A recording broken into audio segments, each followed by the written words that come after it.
Olá, bom dia. Você está no curso de Prática Jurídica Trabalhista da Faculdade de Direito da Universidade Federal da Bahia. E a nossa aula de hoje, unidade 3, vai tratar da petição inicial trabalhista. Vem comigo.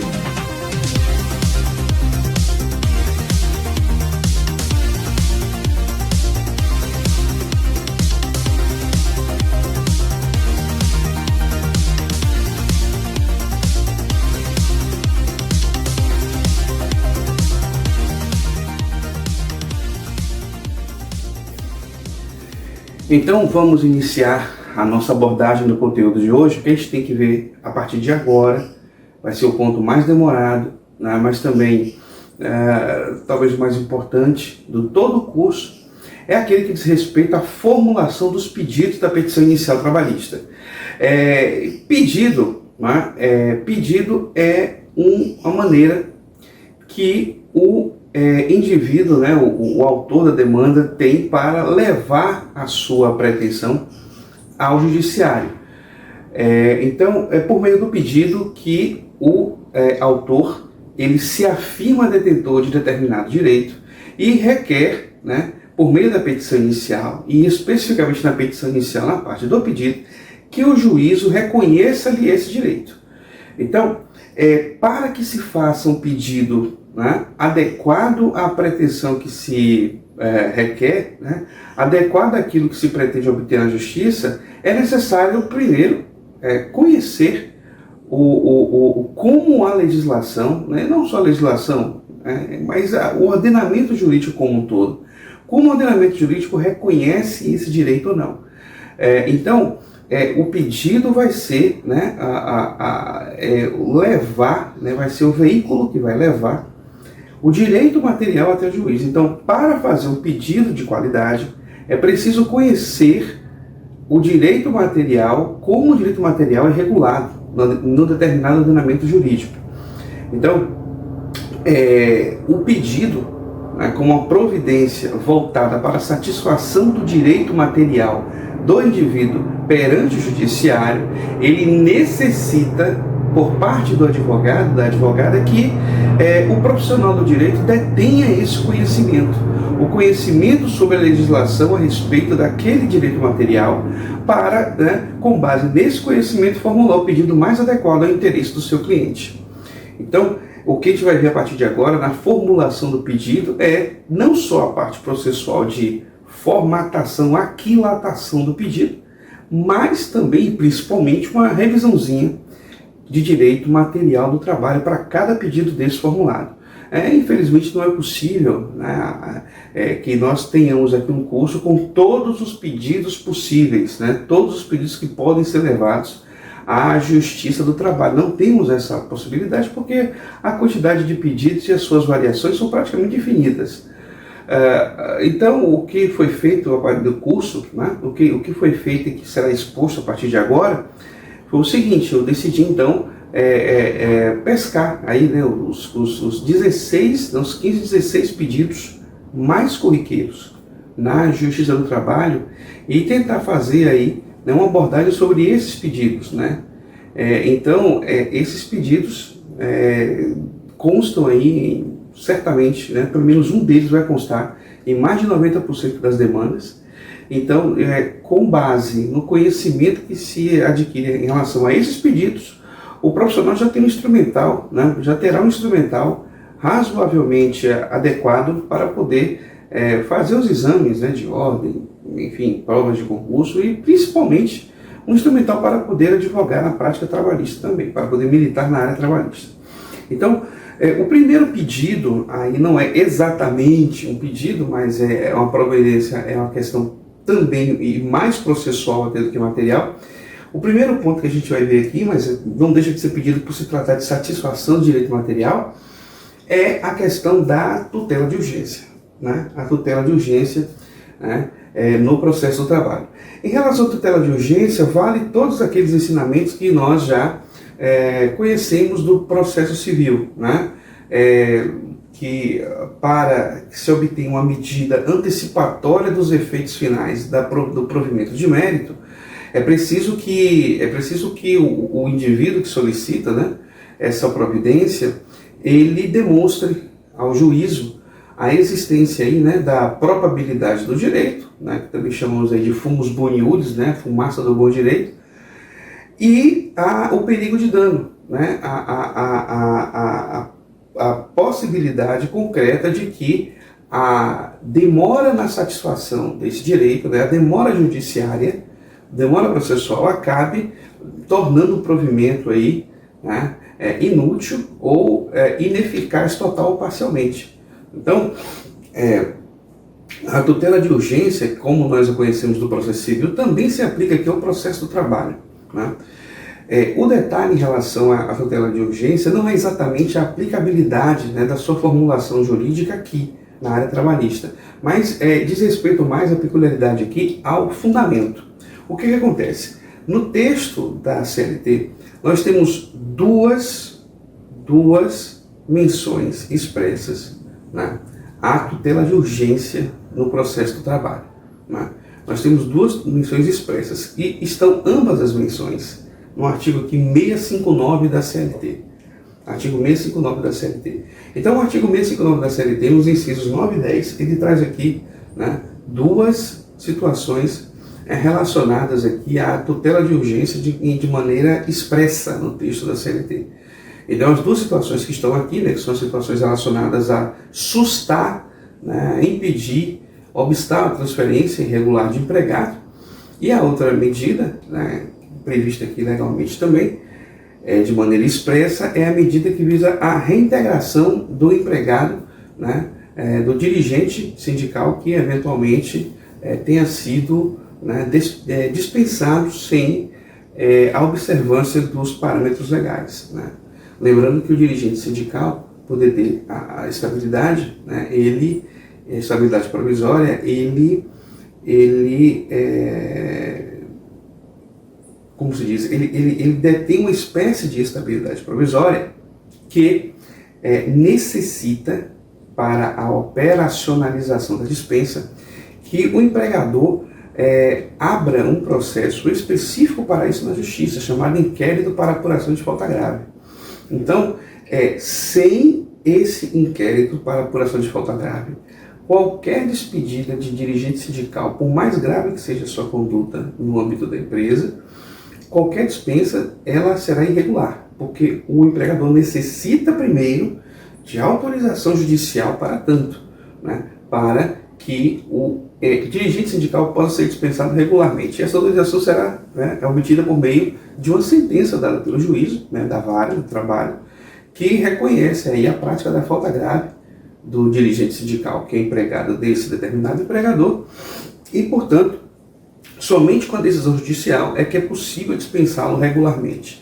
Então, o empregador que não observa essa formalidade legal, ele dispensa o dirigente sindical de maneira irregular. E dispensando o dirigente sindical de maneira irregular, esse dirigente sindical, então, ele pode buscar no judiciário a reintegração liminar ao seu emprego, né? Ele pode buscar no judiciário uma tutela de urgência para impor a esse empregador de maneira liminar, de maneira antecipada, né, o seu retorno, né, ao emprego, o seu o restabelecimento aí do contrato de emprego. Então, esses dois casos, previstos expressamente na CLT, são casos em que, acaso, né, você seja cobrado por isso alguma prova, algum concurso, é preciso utilizar o fundamento legal específico, né? Agora observe, o fundamento legal específico, ele robustece a qualidade da peça, ele evidencia o seu conhecimento a respeito da legislação a respeito. Agora, acaso se faça o requerimento, né, sem a menção a essa legislação, ou com a menção genérica ao artigo 300 do CPC, não há problema algum. Não há problema algum. Tecnicamente, né, a petição perde um pouco de qualidade, mas a perda é liminar, a perda é marginal, né? A qualidade da petição que não menciona isso, ela é, claro, uma prova comparativa muito mais, uma prova que se comparam as peças, né? É muito mais, existe uma situação, uma possibilidade de perda de pontuação aí por conta da não menção a essas normas, Mas, na prática trabalhista, no dia a dia, o requerimento levado ao judiciário sem essas menções aqui, ele não vai impactar na peça, ele não vai tornar a peça defeituosa, viciada, inepta, nada disso. Né? Então, você pode, na condição de profissional do direito, você pode simplesmente formular o requerimento da reintegração liminar, do sustar a transferência, com base no artigo 300 do CPC genericamente, não tem problema algum. Aliás, até mesmo sem a menção no CPC é possível formular um requerimento, não devemos esquecer aqui que o fundamento jurídico, como já vimos, né, no vídeo anterior, o fundamento jurídico não é uma exigência da petição inicial trabalhista. Você pode tão somente descrever os fatos e formular os pedidos. Não é preciso ter fundamentação jurídica na peça. Lembrando que a fundamentação jurídica é importante, tecnicamente robustece a qualidade da peça, mas não é necessária. Você pode formular o requerimento demonstrando ao juízo ali a situação fática, o juízo se convencendo daquilo, ele vai então deferir a tutela de justiça pleiteada com ou sem menção à legislação, com ou sem menção expressa à CLT, com ou sem menção expressa aqui ao artigo 300 do CPC. Então, no que diz respeito à tutela de urgência, o que a gente tem que tratar no processo de trabalho é desse ponto. Um ponto em que nós temos dois casos em que a CLT expressamente traz a tutela de urgência, né? Duas situações específicas aqui no artigo 659. Então, todas as demais questões que são viáveis no processo do trabalho, né, com requerimento aí de medida antecipatória dos efeitos do provimento final de mérito, né, todas as demais questões que podem ser levadas, né, como por exemplo, retorno de empregado dispensado, né, retorno de empregado com garantia de emprego, com estabilidade provisória, dispensado, retorno dispensado sem justa causa, ele pode pleitear o retorno liminarmente. Essas medidas são viáveis, não tem amparo legal expresso na CLT, mas vamos usar o CPC a respeito. Da mesma forma, a situação do empregado que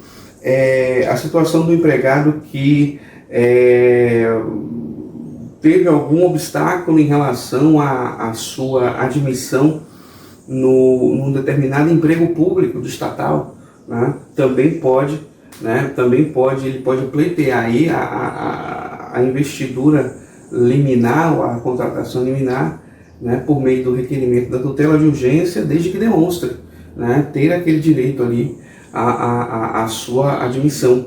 Da mesma forma, as situações relacionadas a questões voltadas ao meio ambiente de trabalho, né, para que determinado empregador adote as medidas de maneira liminar, sob pena aí de não se exigir, né, sob pena de ter um caso aí de interrupção do contrato, né, ele continua pagando o salário, mas não pode exigir do empregado aquele serviço enquanto determinada situação de grave iminente risco ao empregado não for solucionada. Então, essas e outras tantas questões voltadas aí, especialmente aquelas voltadas aí, especialmente não, mas somente voltadas aí à obrigação de fazer e não fazer no processo de trabalho, de entregar coisa também, mas essa é mais rara. Então, as obrigações de fazer e não fazer, né, que eventualmente dependem aí da iniciativa do empregador, o empregador não esteja adotando a medida que pela lei deveria adotar, o empregado pode, né, o trabalhador pode ingressar no juízo, requerer a tutela de urgência e o juízo, convencendo-se dos argumentos, ele pode deferir essa tutela de urgência com ou sem menção expressa na legislação. Então, a tutela de urgência na CLT, temos esses dois casos expressos. Então, se você, profissional do direito, estiver diante de um caso desse, mencione os dispositivos na peça, né? Agora, tendo outros casos de obrigação de fazer e não fazer, cujo cumprimento liminar se torna imperioso, né? Sob pena aí de ter o perigo mora, né? Sob pena aí de ter o risco de dano em caso de demora da efetivação da medida, aí é possível utilizar o artigo 300 do CPC sem problema algum. Né? Então vamos usar o 659 para os dois casos expressos e o artigo 300 do CPC para todos os outros. Lembrando que, né, é recomendável a fundamentação jurídica sempre, mas ela não é obrigatória. Né? Já vimos isso aí no vídeo anterior. Então, o que nós temos sobre tutela de urgência é isso daqui. E então, como é que se formula a tutela de urgência numa petição trabalhista? A recomendação que se dá é o seguinte: a tutela de urgência seria interessante colocar a tutela de urgência em tópicos separados, né? Então, quando se trabalhar a peça, né, é interessante fazer um tópico separado, né? E eu também recomendaria dessa forma, atuação dessa forma, muitos fazem o seguinte: colocam um tópico da tutela de urgência imediatamente anterior ao tópico dos pedidos na peça, né? Então a recomendação que se dá é fazer um tópico sobre tutela de urgência, demonstrar ao juízo por que a tutela de urgência ela seria imperiosa naquele caso, né? Deveria ser aplicada naquele caso. Então você, antes do tópico pedidos, né, lá da petição inicial, você abriu um tópico sobre a tutela de urgência. E nesse tópico não pode deixar de mencionar o seguinte: qual é a situação que acarreta aí o cumprimento do requisito, né, do pressuposto da probabilidade do direito. Então, onde está naquela causa o fumus boni iuris? O fumus boni iuris, né, a fumaça do bom direito, ela acaba sendo aí basicamente a situação probatória. Ela acaba se voltando aí para a qualidade da prova produzida até então. E qual foi a prova produzida até então que nós temos? Basicamente a prova documental, que é aquela que tem que ser juntada com a petição inicial, como também já vimos. Então, quando se trata de fumus boni iuris, quando se trata de probabilidade de direito, é você demonstrar na prova juntada com a petição inicial como o requisito da probabilidade, o pressuposto da probabilidade do direito está cumprido. Não adianta formular um tópico sobre tutela de urgência e dizer assim: conforme prova anexa, com prova de documentação juntada, o fulano tem direito. Não. Isso daí não é fundamentação jurídica. Isso daí não é fundamentação para a tutela de urgência. É preciso apontar, né, diante do calhamaço de prova que se junta documentalmente falando, né, em processo eletrônico também vai ser um monte de arquivo, né, em PDF lá. Então, é necessário apontar, né, naquele monte de arquivo em PDF que foi juntado com a petição inicial, é preciso apontar em que arquivos, né, e se possível até em que páginas dos arquivos juntados existe uma prova que robustece a alegação da necessidade da tutela de urgência. Então, a probabilidade do direito, o fumus boni iuris, você precisa fundamentar na peça de uma maneira tal que demonstre ao juízo, né, que existe uma prova que lastreia aquele requerimento da tutela de urgência. Não adianta formular dizendo que o fulano existe a fumaça do direito e cadê a prova? Né? É preciso mostrar na prova produzida onde está essa fumaça do bom direito. Onde está essa probabilidade do direito que se afirma para cumprir o primeiro pressuposto. Né? E aí metade do caminho está, né, andado aí, né? Metade do caminho já foi para se conseguir a tutela de urgência por parte do juízo. Né? E a segunda metade, né, os 50% remanescentes, diz respeito ao perigo de dano. E o perigo de dano, você, embora não se exija uma prova do perigo de dano, né, mas o juízo tem que sentir da situação concreta que exista o perigo de dano. Tá? Então, o perigo de dano geralmente diz respeito aí a prejuízos que são de grave, difícil ou impossível reparação, caso a medida não seja deferida, né, liminarmente. Então, no subtópico, né, dentro do tópico da tutela de urgência, também é preciso fundamentar o perigo de dano. Também é preciso fundamentar em que medida haverá o prejuízo ao autor se a medida não for deferida. Então, o tópico tem que ser aberto, apartado dos outros, um tópico só para a tutela de urgência, recomenda-se que seja imediatamente anterior ao tópico dos pedidos, para fundamentar a probabilidade do direito e o perigo de dano. Fumus boni iuris e perigo de mora. É necessário fundamentar ambos. Não se admite a formulação genérica segundo a qual, conforme prova anexa, o reclamante tem direito a... Não. Isso daí está descartado. Você precisa apontar na prova produzida onde está efetivamente a demonstração da probabilidade do direito, né? E a partir disso você tentar convencer o juiz da argumentação a respeito do perigo de dano. Precisa colocar ambos os pressupostos nesse tópico, né? E claro, fundamentar aí no artigo 300 do CPC ou no 659 da CLT, se for o caso, não só abrir o tópico, mas na parte dos pedidos, logo adiante, também colocar lá, né? Geralmente se coloca como primeiro pedido a concessão da tutela de urgência.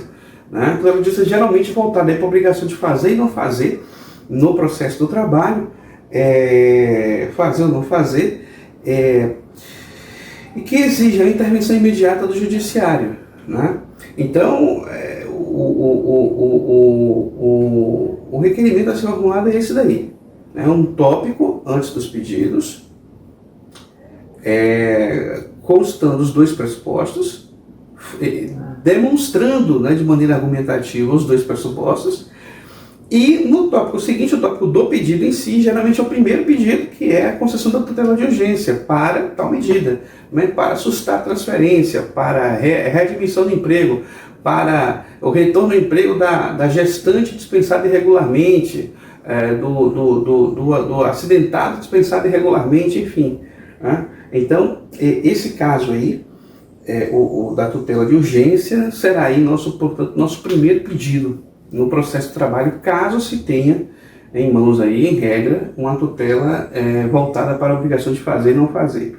Chama atenção para um detalhe importante, que é o seguinte: quando se trata de protocolo da petição inicial, que contém aí a tutela de urgência como pedido, é importante chamar a atenção para o fato de que no formulário que se preenche do PJE, vai haver um tópico lá, se ainda tem a formulação antiga, né, anterior ao CPC atual, vai ter uma formulação lá perguntando se existe um caso de antecipação de tutela, né?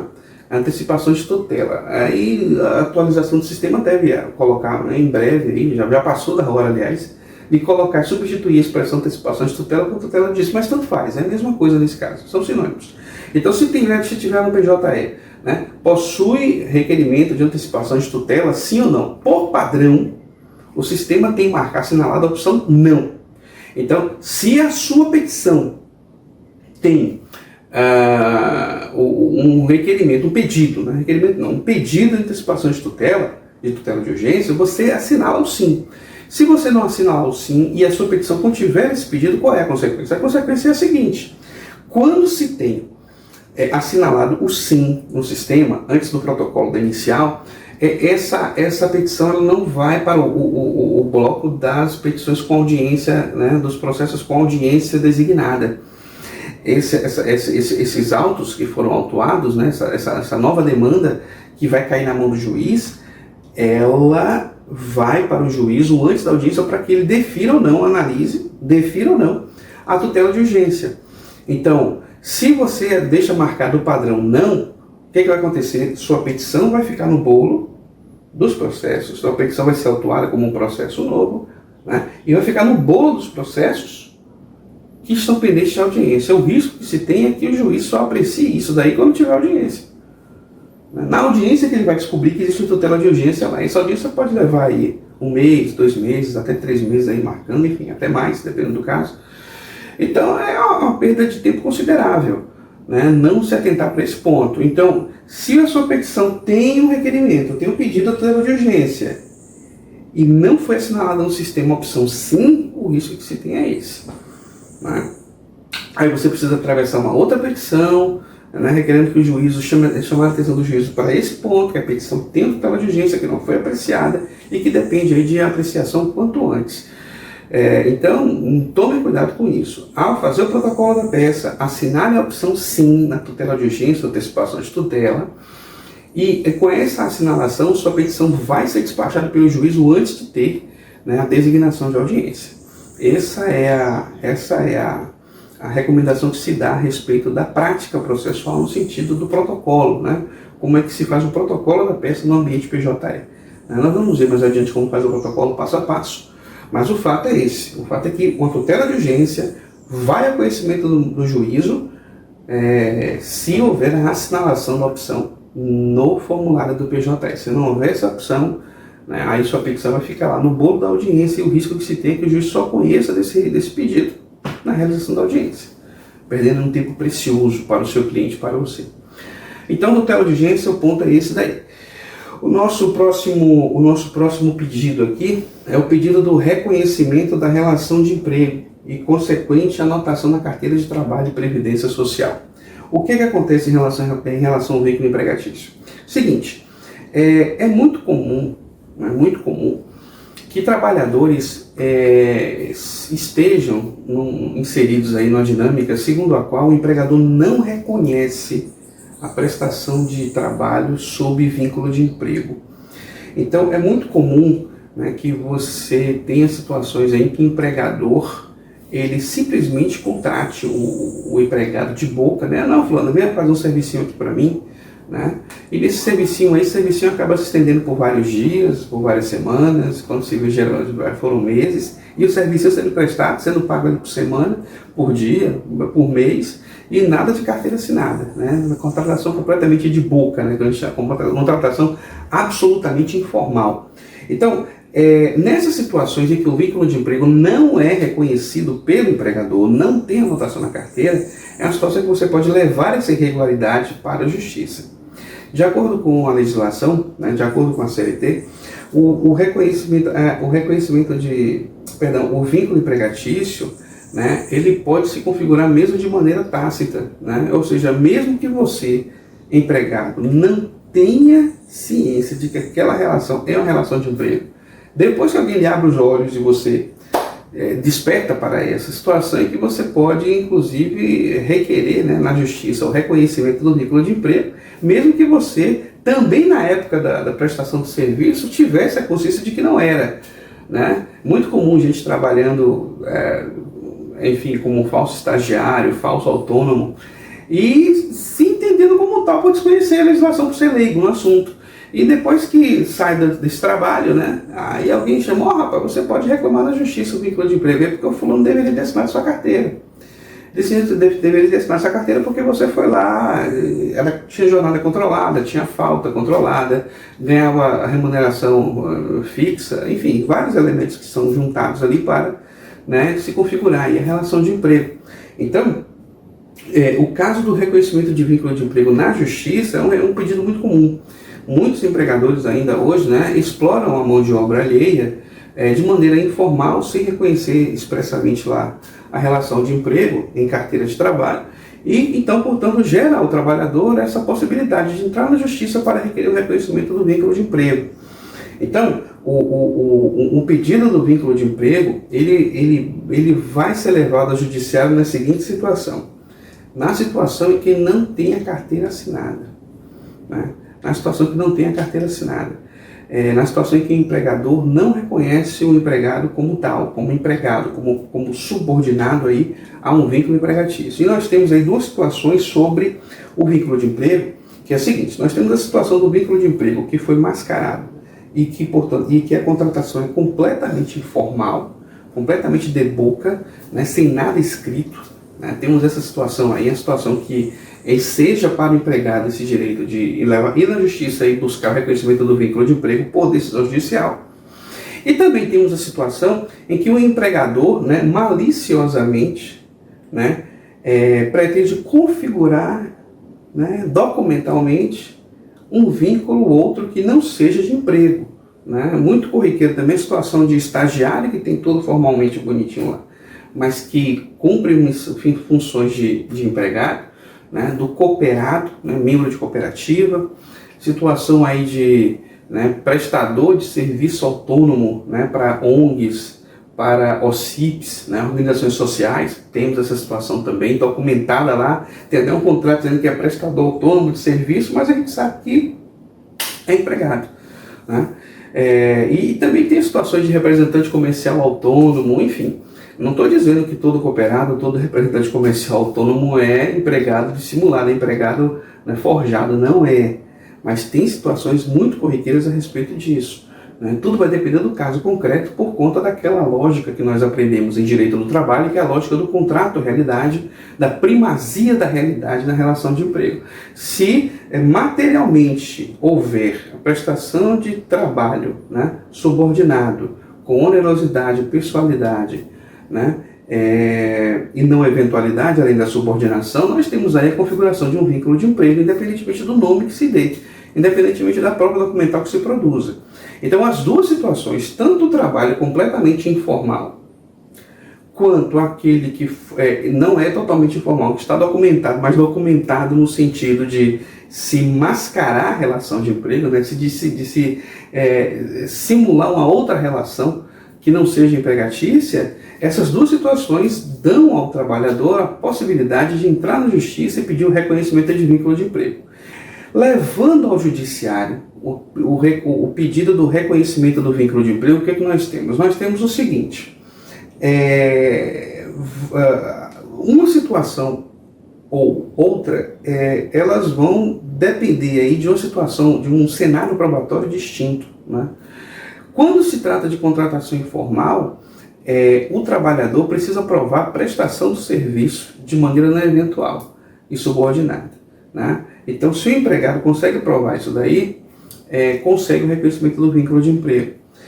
Quando se trata, porém, de uma contratação que é formal, porém a formalização que foi feita visa a afastar a configuração do vínculo de emprego, o ônus argumentativo é maior, é mais pesado. O empregado precisa fazer a prova também de que aquelas condições materiais elas não se observam na prática. Então, existe uma dificuldade probatória um pouco maior, né, quando se trata de vínculo de emprego que foi mascarado, que foi, né, dissimulado aí, por conta da conduta maliciosa do empregador, né, do empregador que pretendeu se esconder da configuração jurídica de empregador, né? Então, essas duas situações podem ser levadas a juízo.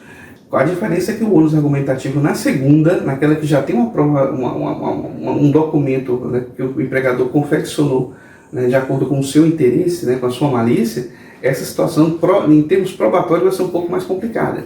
Mas ambas desafiam o mesmo pedido do reconhecimento do vínculo de emprego. E claro, para fazer esse pedido do reconhecimento de vínculo de emprego, é preciso demonstrar ao juízo, né, recomenda-se então aí a abertura de um tópico para isso na peça, demonstrar ao juízo que os pressupostos da relação de emprego estão configurados naquele caso concreto, né?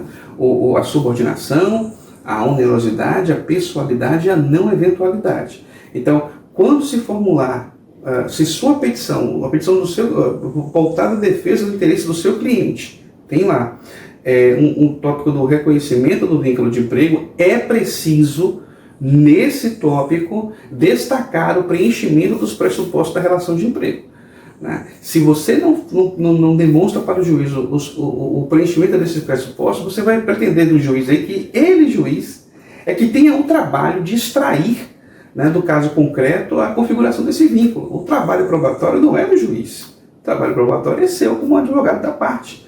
Então, é preciso esse esforço para poder demonstrar que naquele caso concreto estão configurados ali os pressupostos da relação de emprego. É claro, alguns desses pressupostos só podem ser comprovados com prova testemunhal. Prova testemunhal que até o momento do protocolo da petição inicial não foi produzida ainda. Com a petição inicial só se tem produzida a prova documental. Mas você faz esse pedido e aguarda a audiência para que na prova testemunhal a ser produzida em audiência se revele, né, outras nuances que auxiliem o juízo a concluir que houve de fato a relação de emprego. Uma relação de emprego que foi totalmente informal e que, portanto, deveria ter sido formalizada, né, com a anotação na carteira de trabalho a respeito, ou aquela relação de trabalho que é formalizada, porém formalizada de uma maneira que visa a afastar, né, o vínculo de emprego aí. Então, um tópico de reconhecimento do vínculo empregatício tem que ter aqui a menção aos artigos 3º e 442 da CLT, né, que tratam aí, respectivamente, dos pressupostos da relação de emprego e da formação do contrato de trabalho. Então, é preciso demonstrar que esses pressupostos estão presentes no caso concreto e, consequência desse pedido, também, né, fazer a formulação aí do pedido da anotação na carteira de trabalho, que é a obrigação de fazer. Então, anotar na carteira de trabalho o vínculo de emprego, né, registrar aí formalmente o trabalhador quando houver a decisão judicial que reconheça o vínculo de emprego. Lembrando que, né, até por incompatibilidade lógica, o trabalhador que tem a carteira de trabalho já assinada, que tenha vínculo de emprego já reconhecido formalmente pelo empregador, esse pedido você não vai levar para o judiciário. Faltaria interesse processual porque ele já é empregado reconhecido, com anotação na carteira e tudo. Você só vai levar esse pedido ao judiciário se o empregado não tiver o vínculo de emprego registrado na carteira. Seja esse vínculo de emprego totalmente informal e você quer que ele seja formalizado a partir da decisão judicial, seja porque esse vínculo de emprego, esse vínculo de trabalho que é formal, foi formalizado de maneira a afastar o vínculo de emprego. E você então vai conseguir demonstrar no juízo, né, espera-se, que aquele trabalho prestado, na verdade, era um vínculo empregatício. É o pedido com o qual a gente encerra, né, a abordagem de hoje, nosso vídeo de hoje, e mais uma vez ressaltando que a abordagem dos pedidos continuará no próximo vídeo. A gente precisou delimitar aí a extensão do vídeo para não cansar demais, né, porque realmente a parte de pedidos é uma parte longa e uma parte que demanda uma revisão rápida de direito do trabalho. Então vamos abordar a continuação do pedido no próximo vídeo. E aí, mais uma vez, eu solicito, né, a quem tenha assistido e gostado do vídeo, e por favor se inscreva no canal aqui no nosso lado, né, do nosso lado esquerdo, da direita de quem assiste, e também acompanhe os outros vídeos do canal, clicando aqui na janelinha que vai aparecer do lado direito, né, do meu lado direito, do lado à esquerda de quem está assistindo. E é isso, a gente se vê no próximo encontro, também para abordar o pedido, a segunda parte dos pedidos da petição inicial. É isso, nós, né, nos veremos em breve. Até lá, a gente se vê.